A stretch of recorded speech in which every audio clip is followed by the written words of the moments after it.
I'm Terry with Prepped and Polished in South Natick, Massachusetts.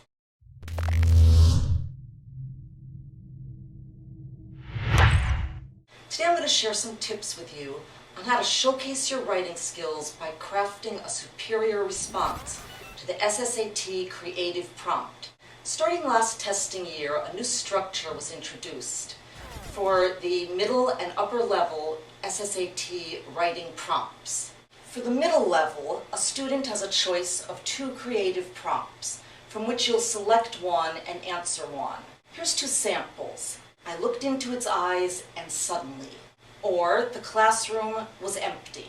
Now the upper level has a choice of 2 prompts, one creative and one essay. Here's a sample creative prompt. He couldn't believe they wanted his help. Using these sentences as your first line, your task is to write a story, real or imagined, using these sentences as your first line in 25 minutes. Students now have the ability to write 2 pages rather than just 1. Tip number 1. Pre-write your response. Practice writing a creative essay in advance that could be adapted to a variety of prompts. A lot of students ask me, can I prepare for a creative prompt? And you can. Think of a story that you've been itching to write, or an accomplishment that you'd like an admissions officer to know about you. Research a favorite subject.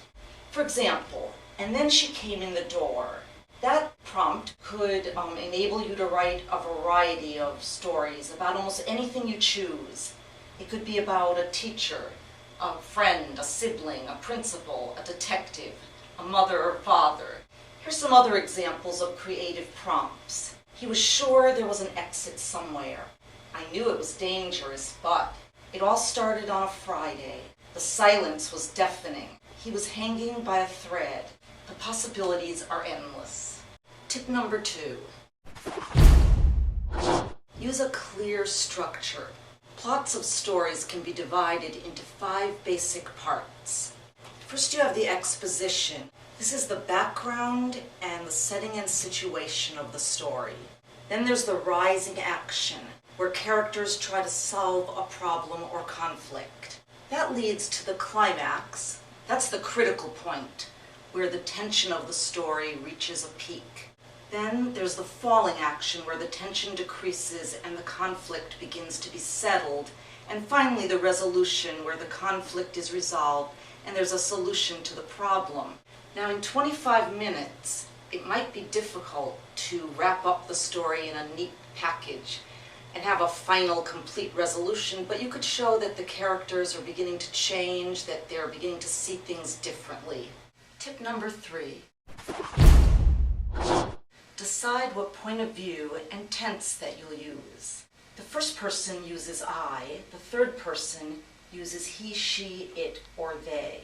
Decide what tense, past, present, or future you will use for your story, and be consistent. Writing in the present, I see, I do, I go, can be a bit awkward, but sometimes it's an effective way of presenting the story.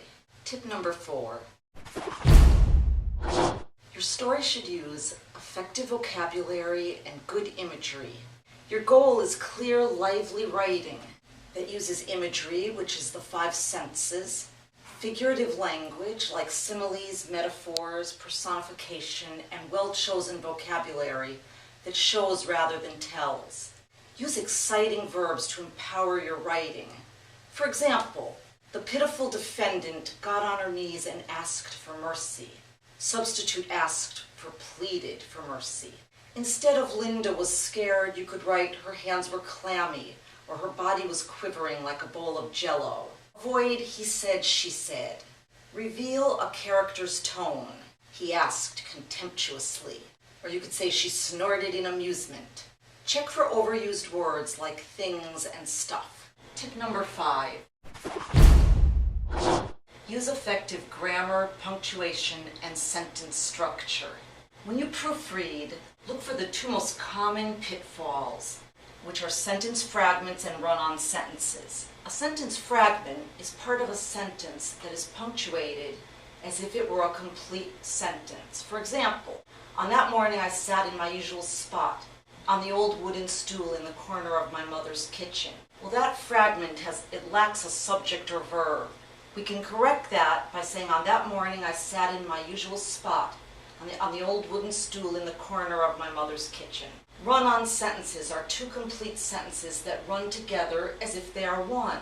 If there's two independent clauses in one sentence, you must make them into two sentences, separated with a period, joined with a comma, and a coordinating conjunction, which is and, but, or, nor, for, so, and yet, or connected with a semicolon. For example, here's a run-on sentence. Michael Jordan played for the Chicago Bulls. He was the team's star player. Definitely a run-on sentence. Here are three ways you could correct that. You could add a period and a capital letter. You could put a comma and a coordinating conjunction and, or a semicolon and have a lowercase h. And then you would eliminate the problem of a run-on sentence. The best way to excel on the creative prompt is to read a wide selection of materials to increase your vocabulary. This will enable you to select just the right word whenever you need it. Reading your favorite authors empowers you to improve your writing skills and develop your own writing style and language. Here's a bonus tip for you. Do not underestimate the power of your writing sample. Schools use the writing sample as an indication of how well you write under controlled conditions, to estimate your academic capability to perform in an independent setting, and to compare your performance with other applicants for admission or with your current academic record. Bottom line, the essay is often used as the final judgment. Well, I hope these tips today will help you to write your best creative response on the SSAT. Good luck.